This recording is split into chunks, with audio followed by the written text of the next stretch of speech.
मैं यहाँ बेटी जो टॉपर है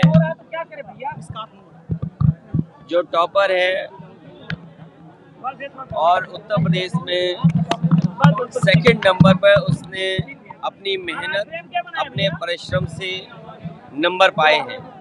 मैं उसको बधाई देने आया हूँ। परिवार के लोगों से मिला, उनको मुबारकबाद दिया मैंने, और मैं उम्मीद करता हूँ कि जीवन में इसी तरीके से मेहनत परिश्रम करती रहेंगी तो वो जो बनना चाहती हैं, जो उनका सपना है, वो ज़रूर पूरा होगा। आज हम लोग सरकार में नहीं हैं, लेकिन हम महसूस करते हैं कि एक बच्चे की पढ़ाई के लिए लैपटॉप की भी ज़रूरत है। समाजवादी सरकार में कोशिश ये थी कि ज़्यादा से ज़्यादा बच्चों को लैपटॉप दिया जाए, और उस समय बड़े पैमाने पर पढ़ने लिखने वाले बच्चे जो आगे की पढ़ाई कर रहे थे उन्हें लैपटॉप दिया जा रहा था। आज मैंने उस बेटी को लैपटॉप दिया है। मुझे उम्मीद है कि लैपटॉप उसकी पढ़ाई में उसको आगे बढ़ने में मदद करेगा। जहाँ तक 24 का सवाल है, जिस तरह का माहौल देश का है और खासकर उत्तर प्रदेश का, चरम सीमा पर महंगाई, चरम सीमा पर बेरोजगारी और चरम सीमा पर अन्याय, और जिस तरीके से सरकार काम कर रही है, किसान दुखी है, व्यापारी परेशान है और नौजवान निराश हो गया है। इस बार इस सरकार को हटाने का काम उत्तर प्रदेश से होगा और देश से भी 24 में भारतीय जनता पार्टी का सफाया होना निश्चित। सर, अभी आपने ट्वीट किया है सर 80 में 80 हराओ, और अभी उस पर तेजस्वी यादव को जिस तरह से सीबीआई की चार्जशीट में फाइल नाम कर दिया गया, क्या लगता है 2024 आते आते इस तरह की जो चीजें और बढ़ती चली जाएंगी? देखिए, ये कोई नई चीज नहीं है। ईडी, सीबीआई, इनकम टैक्स, ये दिल्ली की सरकार कर रही है। और अगर यूपी की सरकार देखोगे तो थाने की पुलिस, सीओ साहब, एडिशनल पुलिस कप्तान, जिला अधिकारी, ये काम करते हैं चुनाव में। ये डरा करके दुनिया में लोकतंत्र में आवाज़ें उठी हैं। जहाँ कहीं भी दबाया गया है, लोग दुगनी रफ्तार से, दुगनी ताकत से बाहर निकले हैं। और मैं आपको भरोसा दिलाता हूँ, ये जो जितनी भी ईडी, सीबीआई, इनकम टैक्स और इस तरह से परेशानी पैदा की जा रही है, वो साबित कर रहा है कि भारतीय जनता पार्टी कमज़ोर हो रही है। और आम जनता ये जानती है कि बीजेपी जब हारने लगती है, बीजेपी जब कमज़ोर हो जाती है, तो ऐसी संस्थाओं को आगे कर देती है। समाजवादी पार्टी शामिल होगी। 2024 में जिस तरह से भत्ते इलेक्शन आता तो भत्ते, बिजली, पानी, महंगाई, मतलब एक तरह से बेरोजगारी भत्ता, एक तरह से कर्ज माफी, तमाम चीजें प्रलोभन आते हैं, तो क्या ये सही है देश के लिए? देखिए, देश के सामने संकट इस बात का भी है कि इस समय कर्ज बड़े पैमाने पे भारत के ऊपर चढ़ गया है। और जो सपने दिखाए जा रहे थे कि अमेरिका से भारत को पार्टनरशिप, कारोबार मिलेगा, लेकिन कारोबार नहीं मिला। भारत कारोबार दे रहा है अमेरिका को। आपकी पार्टनरशिप इतनी है कि भारत एक बाजार बन के रह गया है। भारत जो मैन्युफैक्चरिंग इकोनॉमी होनी चाहिए, आज हमारी मैन्युफैक्चरिंग इकोनॉमी नहीं बची, और उसका परिणाम देख लिए। आज हम तेल कितना महंगा खरीद रहे हैं, बिजली कितनी महंगी खरीद रहे हैं, किसी भी गरीब का जिला अस्पताल में इलाज नहीं हो रहा है।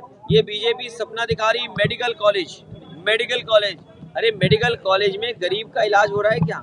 एक भी जिला अस्पताल 6 साल में उत्तर प्रदेश की सरकार ने बनाया जिसमें इलाज हो जाए। एक भी भारतीय जनता पार्टी ने मंडी नहीं बनाई जिसमें किसान को उसकी फसल की कीमत मिल जाए। तो इस सरकार को कौन पूछता है? इसलिए सरकार धोखे से चल रही है। समय आएगा, जनता इसको जवाब देगी।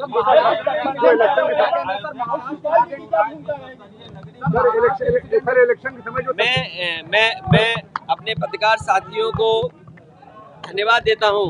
विकास वो होता है जो आंखों को अच्छा लगे। डेवलपमेंट मैं उसको मानूंगा जो आंखों से देखने पर अच्छा लगे। मुझे आज बताओ कल क्या होगा वो अलग बात है। आज बताओ कहाँ पर आंखों से देखने से अच्छा लग रहा है।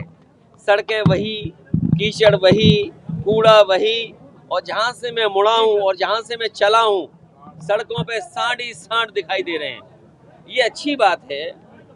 विश्व की अच्छी नगरी बने, लोगों को सहूलियत मिले, लोगों को सुविधाएं मिले, लेकिन लोगों पर टैक्स ना हो, और कम से कम इस सरकार ने जो काम किए हैं उनके ऐसे काम नहीं दिखते हैं जो विश्व स्तरीय हों। इसलिए मेरा तो इतना ही सलाह दूंगा कि अच्छा आर्किटेक्ट हो, अच्छा टाउन प्लानर हो, अच्छा कॉन्ट्रैक्टर हो तो विश्व स्तरीय चीज़ें बनेंगी।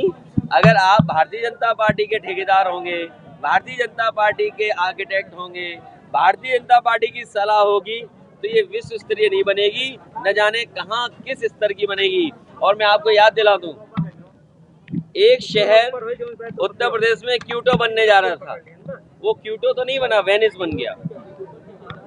क्यूटो नहीं बना, वेनिस बन गया। और एक शहर तो ऐसा है जैसी बारिश होगी मुख्यमंत्री के अपने गृह जनपद में लोगों को नाव से चलना पड़ेगा। सर इलेक्शन में जो महाराष्ट्र के बारे में क्या लोक लुभान नारे दिए जाते हैं वो कितना सही है? ये जो एक्सपेरिमेंट होते हैं ये कभी कभी बूमरैंग करते हैं और मुझे भरोसा है कि महाराष्ट्र और देश की जनता ये देख रही है कि भारतीय जनता पार्टी जिस तरह से पैसे का ईडी सीबीआई का दबाव, इनकम टैक्स का दबाव बना करके विधायकों को तोड़ रही है, जनता इनको आने वाले समय में सजा देगी। और भी राज्यों में इस तरह का डिफेक्शन देखने को मिल सकता है, कई लोग और भी पार्टी का नाम ले रहे हैं। इस बार ये डिफेक्शन होंगे तो भारतीय जनता पार्टी का सफाया 24 में होगा। क्या रामलला का दर्शन करने जाएंगे आप? ए बेटा, तू भी नया पत्रकार है, मोबाइल से बन गया पत्रकार। मैं जब मंदिर बन जाएगा तो पूरा देश भी आएगा, हम भी आएंगे। और हमारे यहाँ जो मंदिर है उसमें आपको बुलाऊंगा। मैं पवन पांडे से कहता हूँ उनका नाम नंबर नोट के रखना, मैं बुलाऊंगा आपको स्पेशल तरीके से। ये गठबंधन, मैंने आपसे कहा कि रीजनल पार्टियां हर जगह बीजेपी का मुकाबला कर रही हैं, हर मुकाबला कर रही हैं। तो मुझे उम्मीद है जिस तरीके से बातचीत चल रही है, कांग्रेस है, सभी दल साथ बैठ रहे हैं, रीजनल पार्टियों का साथ कांग्रेस भी देगी और जहां पर रीजनल पार्टियों को जरूरत पड़ेगी वहां साथ भी लेंगे। बंटवारे का सवाल है भाई, उसमें जो फार्मूला होगा, क्योंकि अभी तो तय नहीं कर सकते हम, लेकिन उस बैठक में जो भी फार्मूला आएगा मैं समझता हूँ सब मानेंगे। सर, अधिकारियों की बेनामी संपत्ति को लेकर लगातार आप इससे आवाज उठाई थी, इससे अगला कदम आप मैं आपको बधाई देता हूँ इस सवाल को उठाने पर और अयोध्या वासियों को। ये भारतीय जनता पार्टी कभी कभी समाजवादियों को बहुत बुरा भला कहते हैं, लेकिन मैं आज आपके सामने बड़ी जिम्मेदारी के साथ कह के जा रहा हूँ और उसका आप निकलवा लेना रिकॉर्ड भी। सबसे बड़ी भूमाफिया पार्टी अगर कोई है तो वो भारतीय जनता पार्टी है। आप अयोध्या की रजिस्ट्रियाँ चेक कर लो, गोंडा की रजिस्ट्रियाँ चेक कर लो, गोरखपुर की रजिस्ट्रियाँ चेक कर लो, लखनऊ की रजिस्ट्रियाँ चेक कर लो, बस्ती की रजिस्ट्रियाँ चेक कर लो। सबसे ज़्यादा ज़मीनों पर खेल किसी ने किया तो वो भारतीय जनता पार्टी है। भारतीय जनता पार्टी जब से सत्ता में आई है सबसे बड़ी भूमाफिया पार्टी बन गई है। ठीक।